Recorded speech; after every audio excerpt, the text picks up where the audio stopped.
Good evening and welcome to Tucker Carlson Tonight. I'm Mark Stein in for Tucker, who's taking a European Union-length Christmas break, which is revoltingly un-American of him.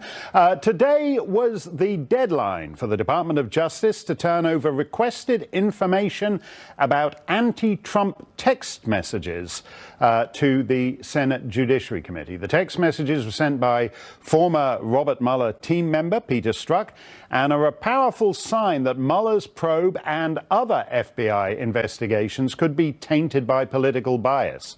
Senator Chuck Grassley has demanded that the DOJ explain both when it found the messages and how it has reacted to them. Will that information be handed over? So far, it apparently hasn't been, but the DOJ and FBI have repeatedly demonstrated that they consider these requests from Congress to be mere suggestions at best. Richard Goodstein advised Hillary Clinton's campaign in both 2008 and 2016. Richard, it's not a small thing when the people's representatives get flipped the finger by rogue law enforcement agencies, is it? Mark, can I just say you introduced me as a Hillary person. It must have really hurt when the Gallup poll said again that Barack Obama and Hillary Clinton were the most admired man and woman in the world. But let me answer your question. I'll give you that one. On the entire planet. Yes, that was the question. If only the Electoral College included the jungles of Papua New Guinea, exactly, she'd be sitting in the Oval Office My today. sentiments precisely. I'll give you that one in the spirit of New Year commenting. Look, this whole business about Peter Strzok's text messages is yet another distraction. Donald Trump should thank his lucky stars that the FBI existed. He would not be in the White House but for James Comey having given his press conference on July 5th, sent that letter on October 28th, and making no reference whatsoever to what the intelligence community knew, which was that the Russians were trying to help Trump win. Nothing, not a word. So for him and, frankly, his party members now to be screaming bloody murder about the FBI, it's just a bit much. No, well, wait a minute. This guy Strzok, for example, He's got Senator Grassley has read this text message from Peter Strzok, who's a senior counterintelligence guy, even though he writes text messages to his sweetheart like a sixth-grade schoolgirl. It is a serious situation when the plain meaning of the text suggests that in Andrew McCabe's office, the number 2 FBI guy's office, they are talking about how to, in effect, interfere with the election to ensure that Trump doesn't become president. That would be bad if they were doing it to Hillary. It would be bad if they were doing it to Jill Stein. Doesn't that require an answer from these guys? They were saying that at a time when the FBI was putting its weight on the scales in favor of Donald Trump.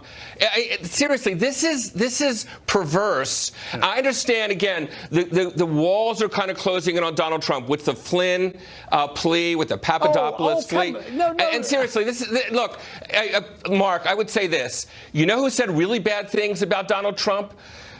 Marco Rubio said he was a con artist. Ted Cruz said he was utterly amoral and a pathological liar. Peter Strzok wasn't unique. And Trump said Ted Cruz's father was on the grassy knoll with Lee Harvey Oswald. That's just part of the give and take of politics. Well, put that to one side. What we're talking about here are policemen. We're talking about here, if Trump wants to accuse Cruz's father of being on the grassy knoll, that's one thing. When policemen are, as you put it, putting their thumb on the scale, that's quite another matter. Well, except it's belied by the fact that what the FBI ultimately did, they put its weight, the Comey press conference, the Comey letter, the non-disclosure of what the intelligence community knew about what the Russians were doing to help Trump. That's basically trumps everything. That supersedes anything that Peter Strzok could possibly. Incidentally, when Peter Strzok was doing interviews, Mark, he had other people there in the FBI. He didn't have any kind of solo opportunity to kind of move things one way or the other. Did he like Trump? No. A lot of people didn't. You said a fascinating thing there, Richard. What the Russians were doing to help Trump.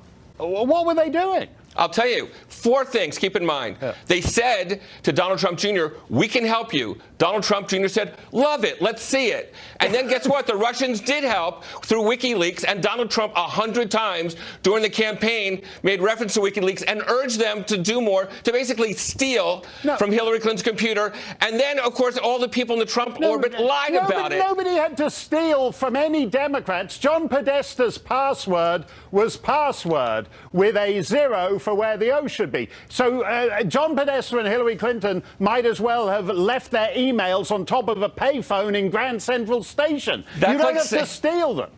That's like saying that the Watergate break-in would not have happened had that lock been a bit more secure, that those burglars couldn't have quite cracked it had there had been a better lock. Come on, it was theft. It was theft. Come on here, Richard.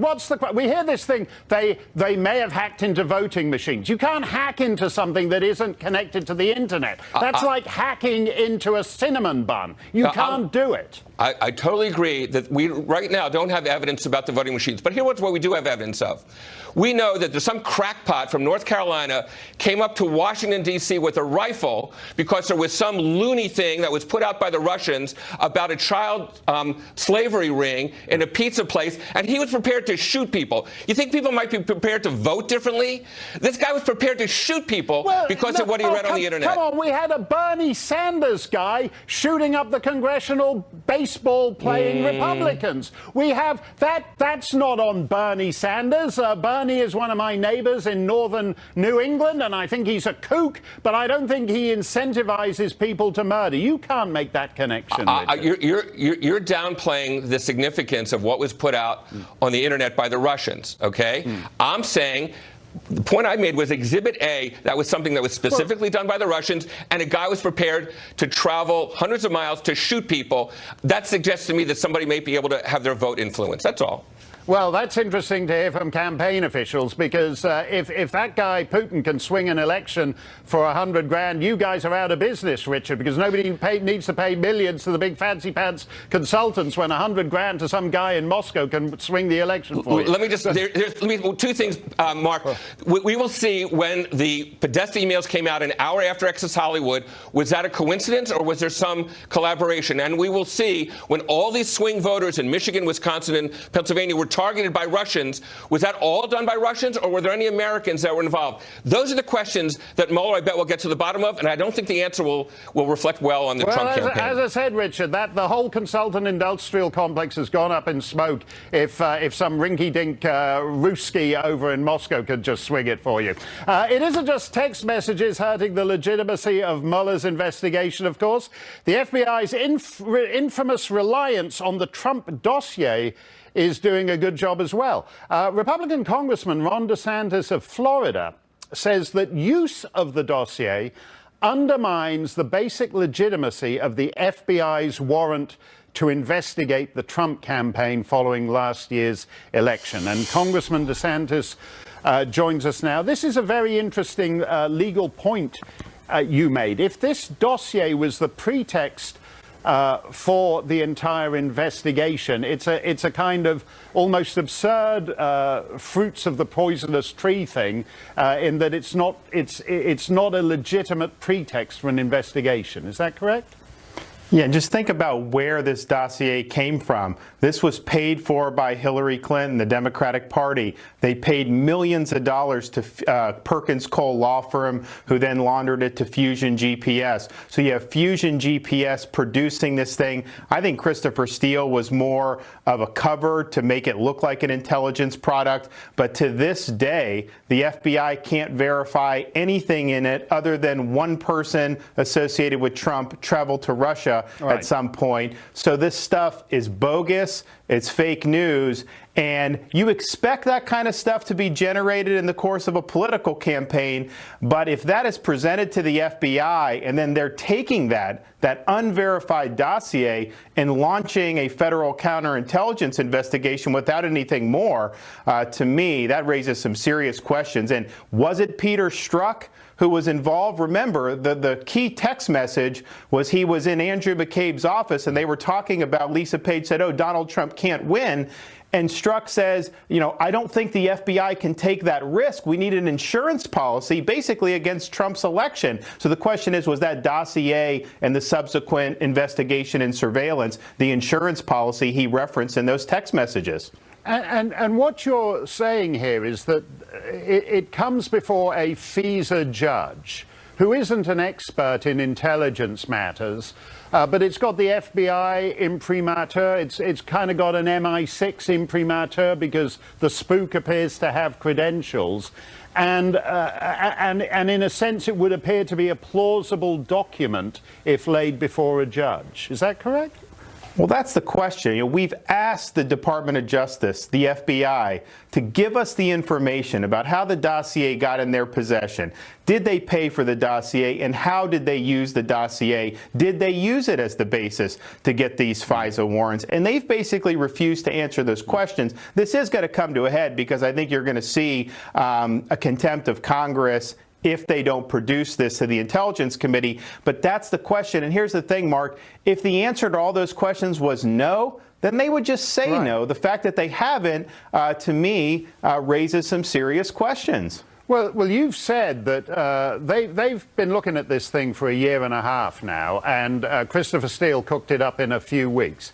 They've been unable to corroborate anything except that some guy at some point got on a plane to Russia, but they don't know what he did once he got off the plane in Russia.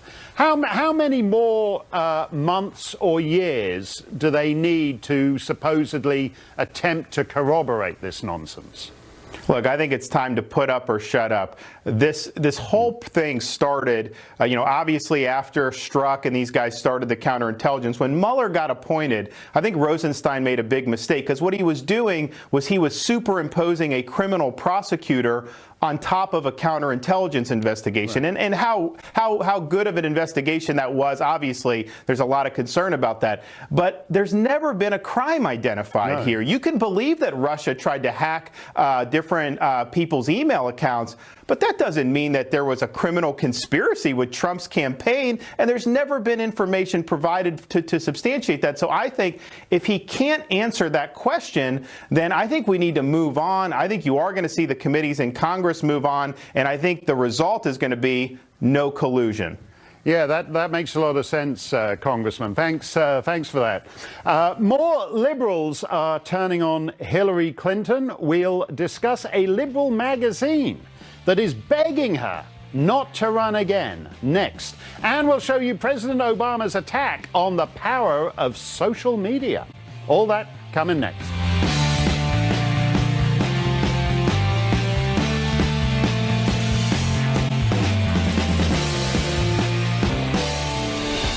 Suits or The Good Wife? Suits, obviously. Great answer. Cigarettes or gum? Gum now, baby. Gum. White House or Buckingham Palace? White House, just because Buckingham Palace looks like it would take a really long time to mow. Okay, fair enough. A lot of upkeep. Queen or the Queen? The Queen. Okay, good answer again. The Rock or Chris Rock? That's an interesting question. I like them both.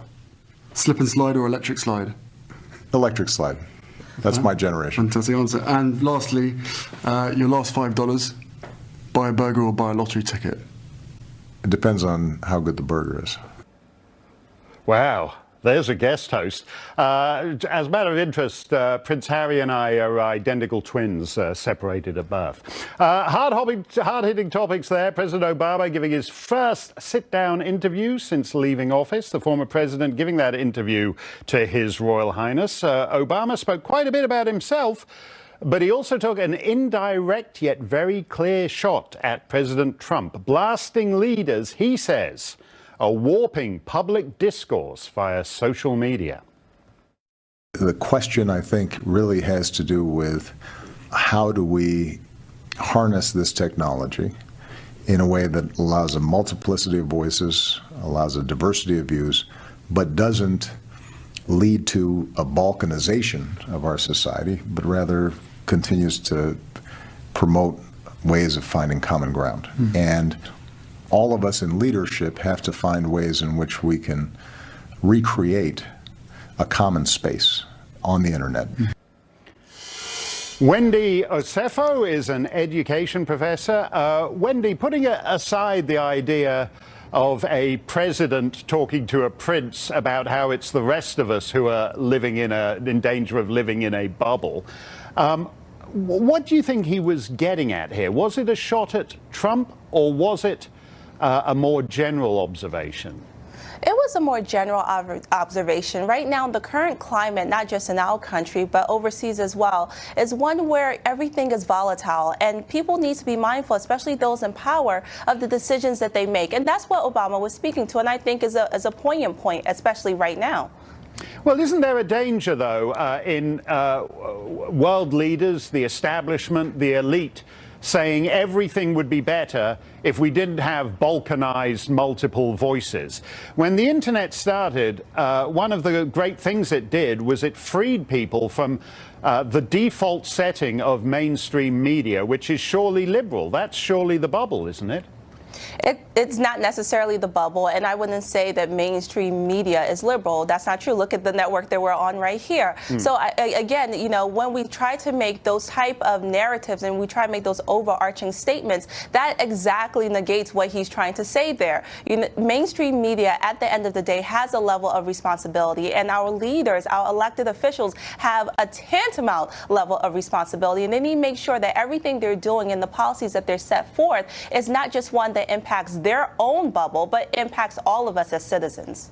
What about the idea that beyond the media, the default setting of our society now, by which I mean not just media, but motion pictures, churches, schools, the default setting of our society is essentially liberal. If you go to school, you'll learn essentially the liberal view on climate change. If you go to church, you'll get the liberal view on climate change. What's wrong with balkanizing that just a little?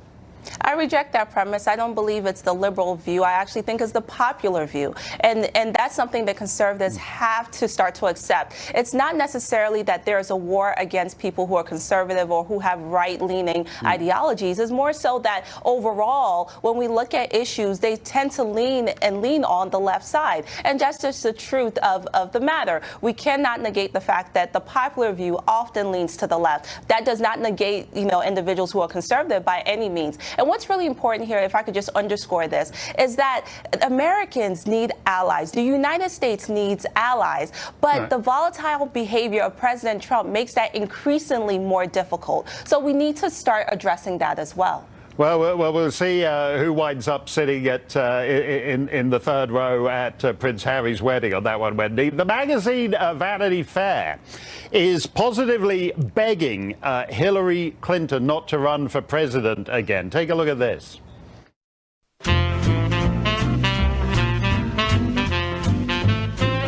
It's time to start working on your sequel to your book, What Happened?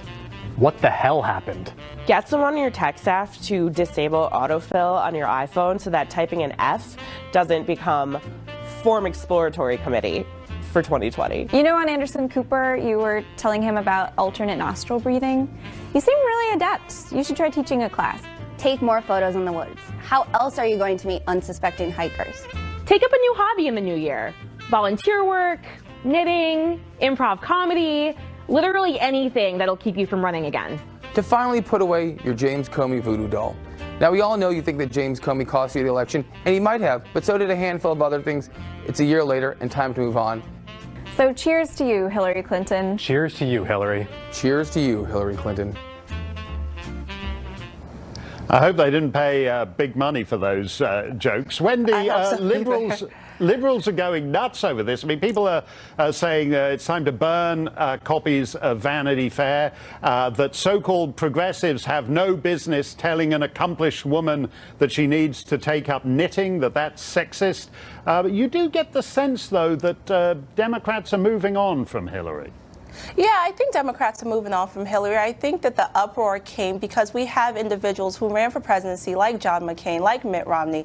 And, you know, we did not see this type of uproar for them to leave it. This is a woman that, yes, she did not win the vote. Yes, we know that. She's not the president of the United States. But to use such language and say take up knitting, this is her life's work. She's the Secretary of State. She's the first female to run for office for a major political party. And then to say to take up knitting? No, she has built a body of work, and she doesn't have to be president, but she can continue to extend her political realm. Well, what's killed her? Is it the fact that in the midst of this book tour, Harvey Weinstein and Charlie Rose and Matt Lauer came along and recast her husband and their marriage in a new light? Is that part of the problem here? I don't think that that necessarily killed her because she didn't win the vote. It didn't help her by any means, especially that photo going around of her and Harvey Weinstein looking very, very chummy and comfortable. That didn't help her. But again, to sit there and say that she should take up knitting when she has done a lot in the political realm is not, it doesn't make any sense at all. Do you regret that your party, Progressive Party, wants to shatter the glass ceiling, as Canada, Britain, Australia, New Zealand, Germany, on and on and on have done, but it chose the wife of the previous president? Isn't that a little bit... You say she's an accomplished woman? She is. Her main accomplishment is that she was the wife of the guy who held the job before. You see, and that in itself is sexist, right? That's not her major accomplishment. She was the Secretary of State. She is the first woman to run on a major political party, and she got that vote. So that's not her major accomplishment, that she's the wife of Bill Clinton. By all means, no, she's done other things. Was she the best candidate for our party? No, she was not. However, to say that her major accomplishment was being a wife, that's what we talk about when we say sexism in the political sphere. Okay, I stand reprimanded, Wendy. France's, I'll try to do better. France's government is scrambling to deal with a wave of migrants that has flooded its streets. Up next, we'll try to see what lessons the US can learn for our own migrant situation here. That's next.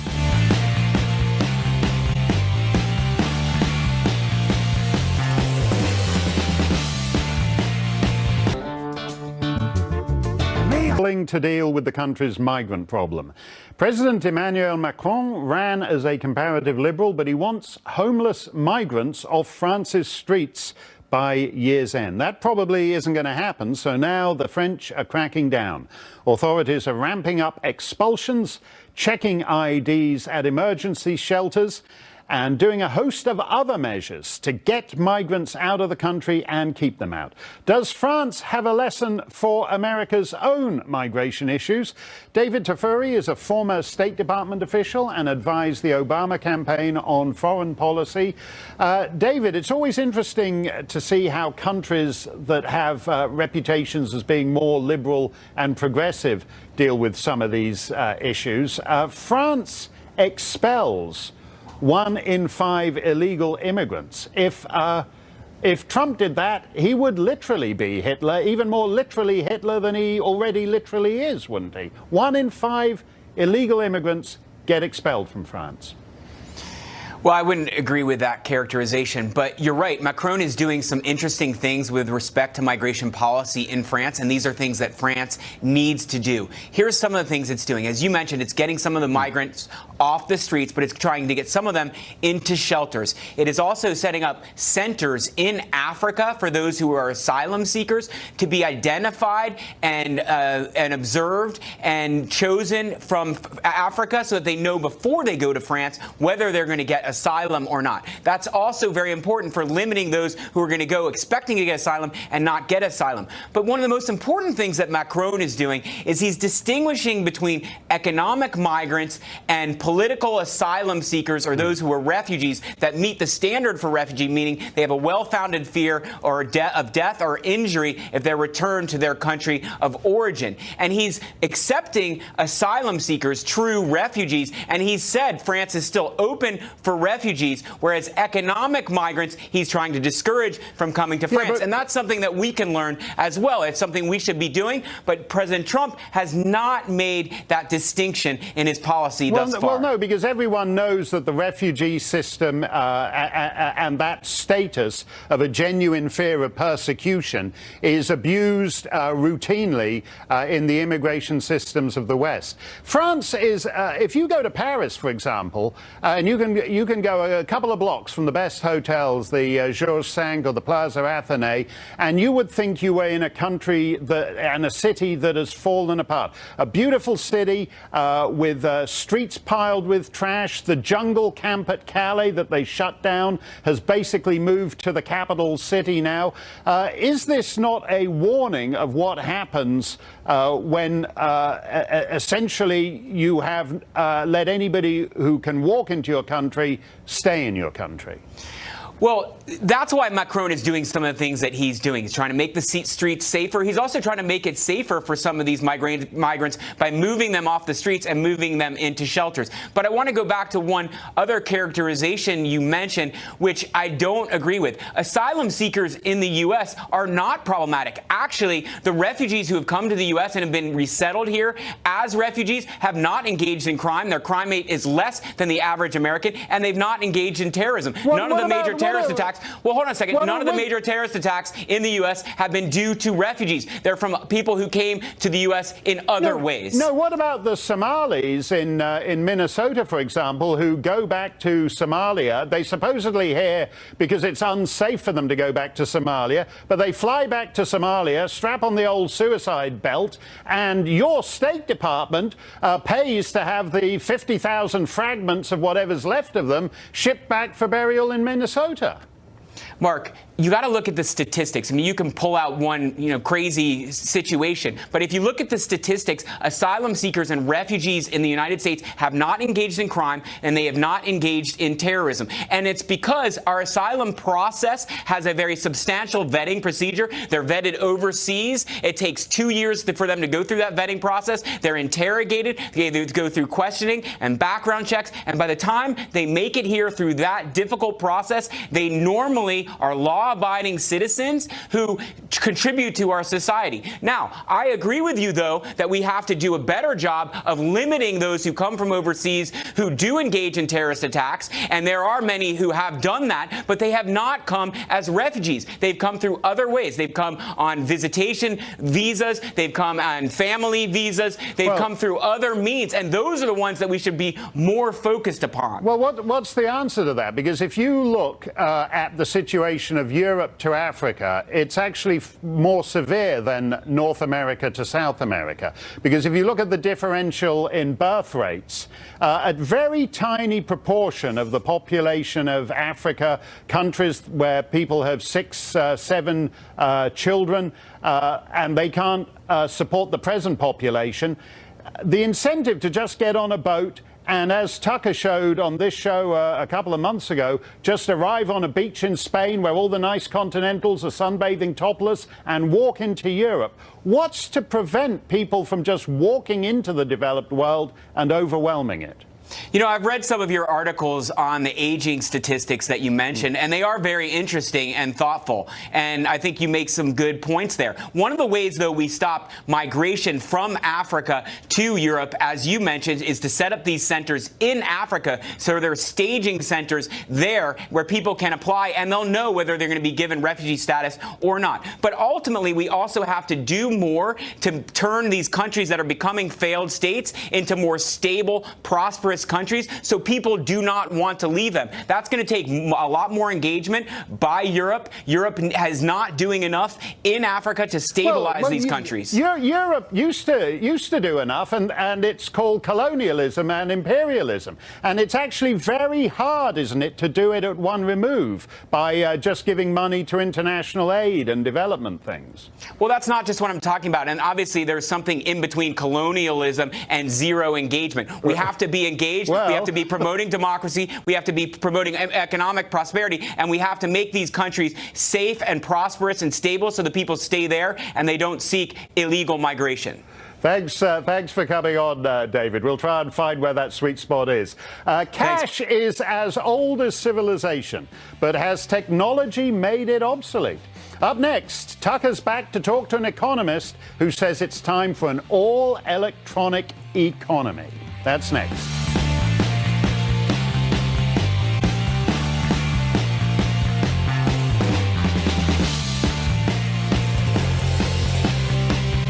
Almost since the dawn of civilization, cash money, has been a critical piece of the world's economy. In ancient times, people used gold and silver coins.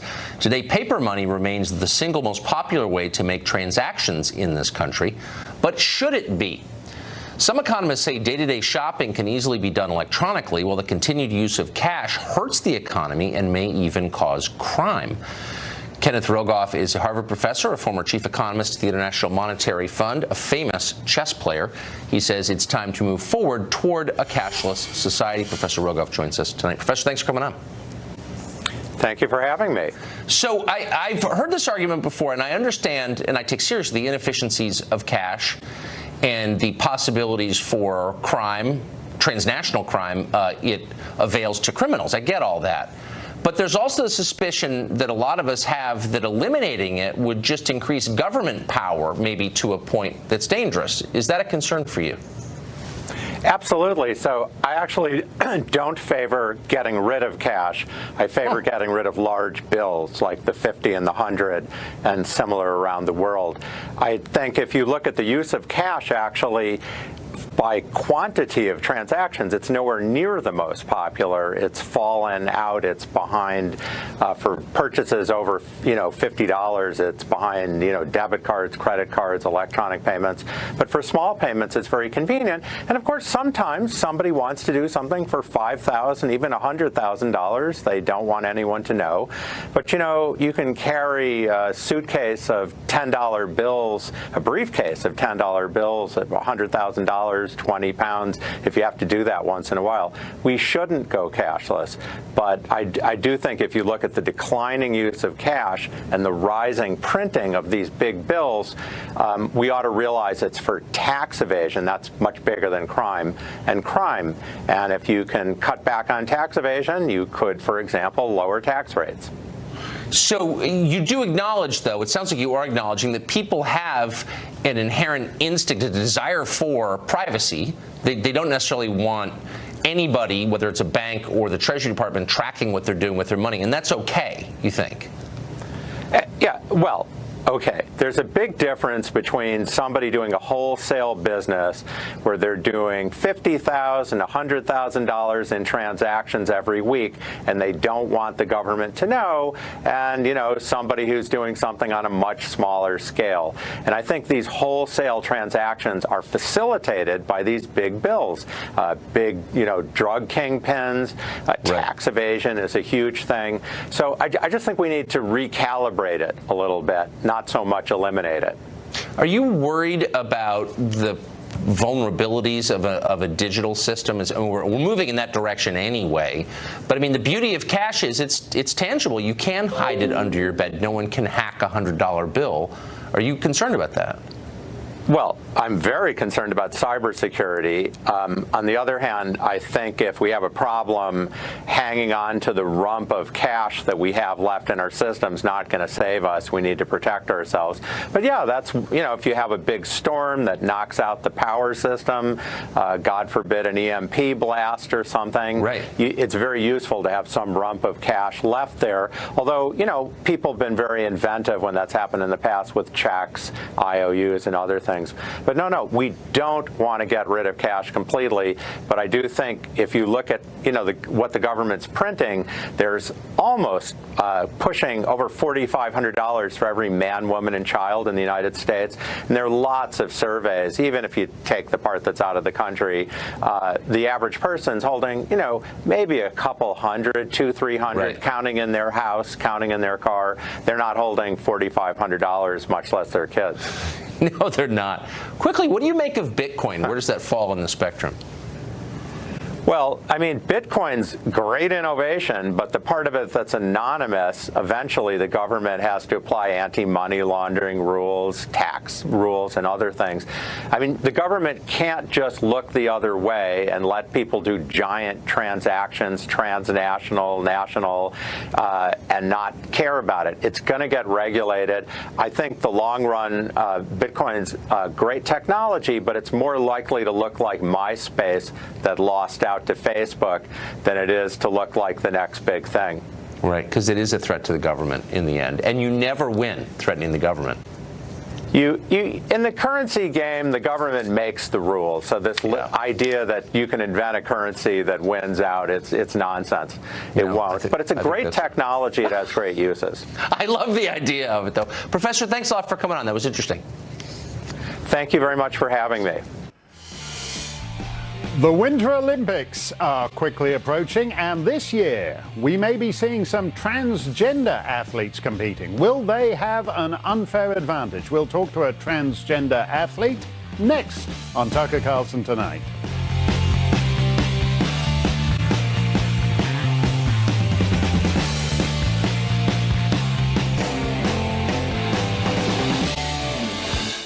We have an update in the saga of seat-snatching Congresswoman Sheila Jackson Lee of Texas. Earlier this week, United Airlines passenger Jean Marie Simon was exiled to an economy seat, despite buying a first-class ticket. Then she saw her seat handed over to Sheila Jackson Lee. That was bad enough, but after Miss Simon complained, Jackson Lee issued a statement suggesting Simon was racist, even to object.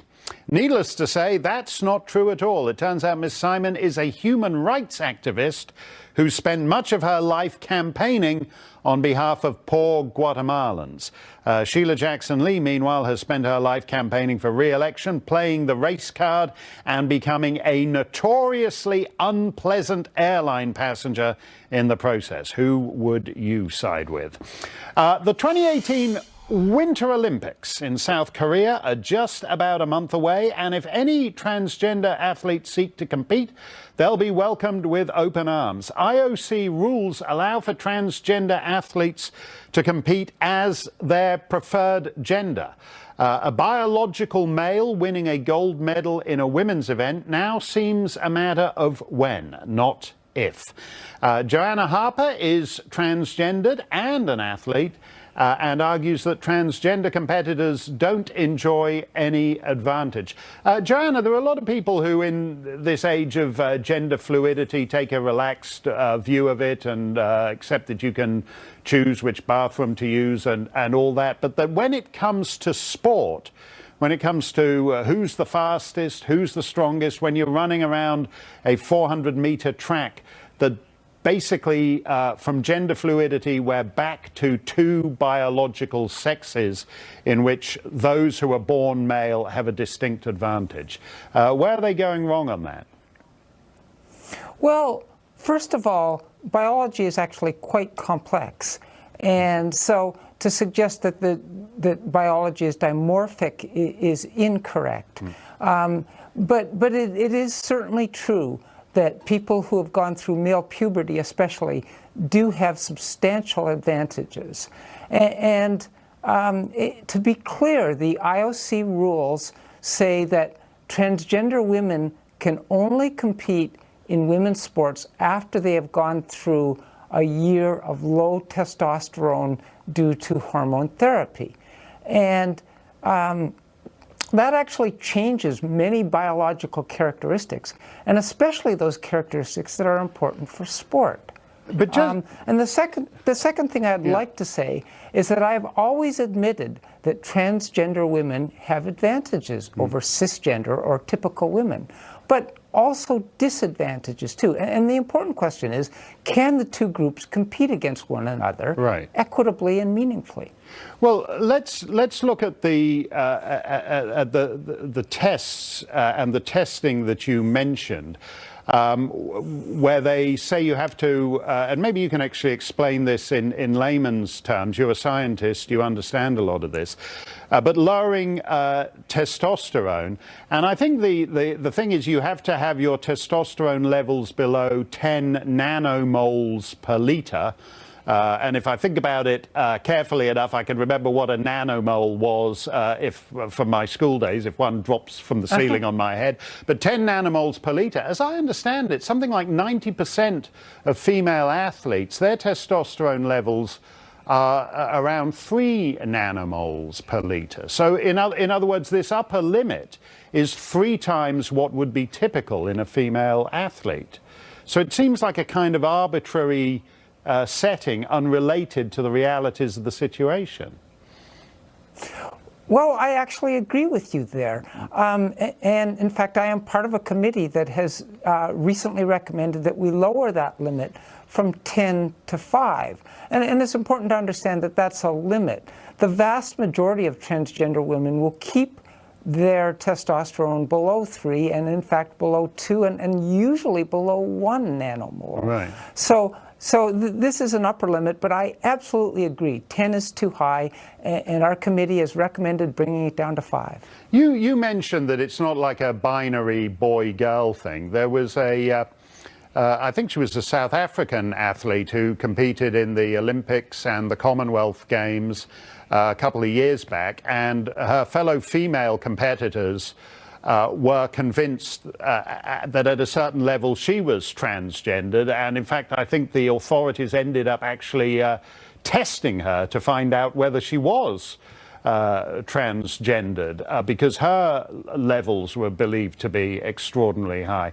I wonder if we're in danger in the end of just killing women's sport by this kind of micro-regulation of essentially the individual DNA of each participant. Well, first of all, the athlete in question, Caster Semenya, was almost undoubtedly intersex, which some people may not be familiar with that term, but hermaphrodite is a term that more people might be familiar with. But intersex people have a mix of male and female characteristics, right. And Semenya is almost undoubtedly intersex. So there are different issues than with transgender athletes, and it's important to separate the two. But again, it is important to have fair play. It is important to that introducing intersex and/or transgender athletes does not overly affect the playing field that exists. And transgender athletes in particular are hugely underrepresented in women's sports. Well, we'll see. In other words, if you were to look at the population of transgender athletes, you would expect that there would be a lot more athletes than there actually are. Well, we'll see where that ends up, Joanna. It may well be that men and women just end up running around the track altogether and there aren't these separate events anymore. First, the left agitated over racist trees, as we reported yesterday. Now, another tree controversy, this one involving the first family. That's next.